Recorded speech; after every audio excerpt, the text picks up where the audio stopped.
All right. Hey, everyone. Welcome back. Ready for another deep dive. Today, we're tackling something that I think a lot of us are interested in. Oh, yeah. What's that? Well, we're going beyond the usual diet and exercise tips. Okay, I'm intrigued. We're going deep into some unique strategies for burning belly fat. Interesting. I'm ready. A listener actually shared Dr. Mindy Pelz's YouTube video on burning belly fat fast. And let me tell you, she's got some really fascinating ideas that I think you'll find interesting. I've seen some of her stuff before. It's good.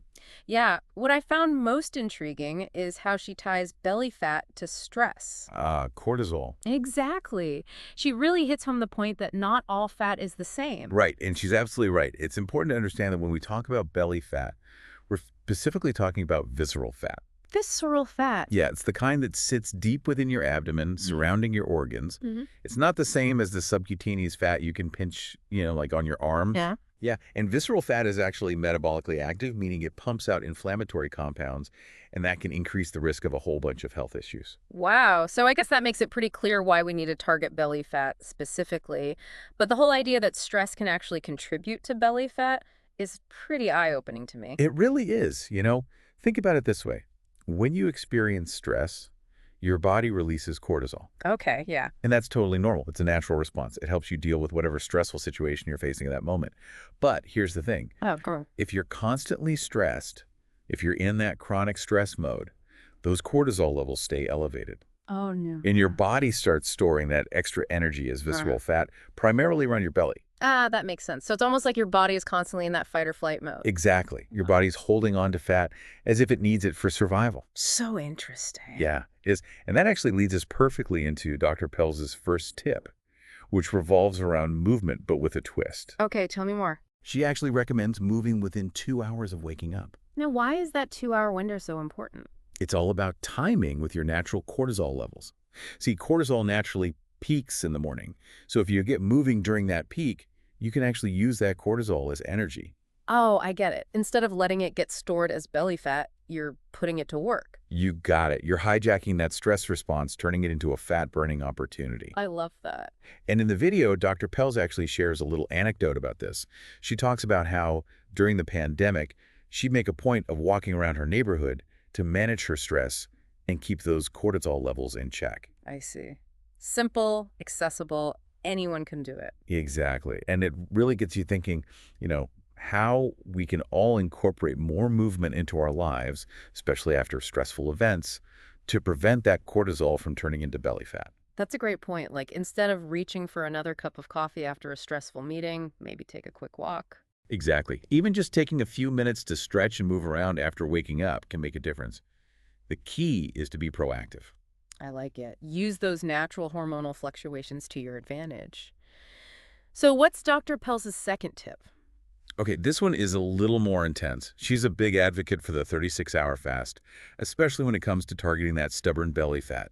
36 hours? That's a long time. I know it sounds intimidating, but she even cites a research study in her video where participants who did these 36-hour fasts actually lost a significant amount of belly fat, even more so than fat in other areas. Wow. Now, of course, not everyone can or wants to fast for that long. Dr. Pelz really emphasizes the importance of finding what's sustainable for you. It's not about pushing yourself to extremes. Makes sense. Maybe start with a 16-hour fast and see how you feel. And work your way up from there if you feel comfortable. Exactly. It's your journey. I think she also mentions that even doing like a 36-hour fast once a month can be helpful to prevent that belly fat from accumulating, so it's not necessarily an everyday thing. Absolutely. It's all about finding that sweet spot, that balance between challenging yourself and respecting your body's limits. Now, this is where things start to get really interesting, because Dr. Pelz delves into the science of different types of fat. Oh yeah, white fat versus brown fat. Exactly. We've got white fat, which is that stubborn kind we all know and, let's be honest, probably don't love. And then we have brown fat, which is easier to burn. And what's so fascinating about this is that fasting can actually play a role in converting that white fat to brown fat. Oh, wow. It's true. And that makes it much easier to lose weight. So by incorporating fasting, you're basically telling your body, hey, let's start burning that stubborn fat. Exactly. It's a metabolic shift that really encourages your body to use those white fat reserves for energy. Now, does Dr. Pelz specify how long you need to fast for that conversion to happen? She doesn't give a magic number. It seems like the key takeaway here is consistency. Whether you choose shorter, more frequent fasts or incorporate those longer fasts periodically, it's really about building a consistent fasting routine. Got it. So you're essentially training your body to become a more efficient fat-burning machine over time. Exactly. You got it. All right, so far we've covered moving within those first 2 hours of waking up, incorporating 36-hour fasts, and building that consistent fasting routine to turn white fat to brown. But you know Dr. Pelz? Oh, yeah. She always has to add in an extra little something. She does. And this one might make you shiver a little bit. Oh, you're talking about the cold plunges. I am. Cold plunges. Yep. Cold plunges. I have to admit, I'm both intrigued and terrified at the same time. It's definitely a challenge, but when you think about it, you're essentially giving your metabolism this huge jolt. And there's actually research to back this up. Studies have shown that cold exposure can really stimulate brown fat activity, and that helps you burn more calories. So it's like turning up the heat on your inner fat-burning furnace. Exactly. Okay, so let's say I'm not quite ready to submerge myself in an ice bath. Are there more, let's say, beginner-friendly ways to incorporate cold exposure? Absolutely. Start simple. Like what? Colder showers. That's a good place to start, and you can gradually decrease the temperature over time. You'd be surprised how adaptable your body can be. I'll have to give that a try.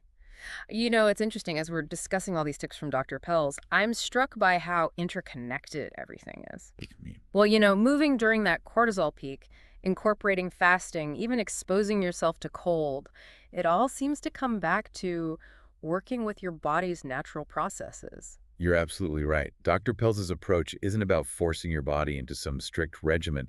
It's about understanding how your body naturally works and using those rhythms to your advantage. I like that. It's like you're becoming the conductor of your own metabolism. Exactly. Orchestrating everything for optimal fat burning. I love that analogy. But let's be real for a second. Some of these strategies can seem a bit daunting, especially that 36-hour fast. For someone just starting out, what advice would you give to make these tips more approachable? Honestly, I think the most important thing is to start small. You don't have to dive in head first. Yeah, that makes sense. Find what feels sustainable for you. You don't need to jump into a 36-hour fast right away. Start with maybe a 12 or 16-hour fast and gradually increase the duration as you become more comfortable. And remember, consistency over intensity, always.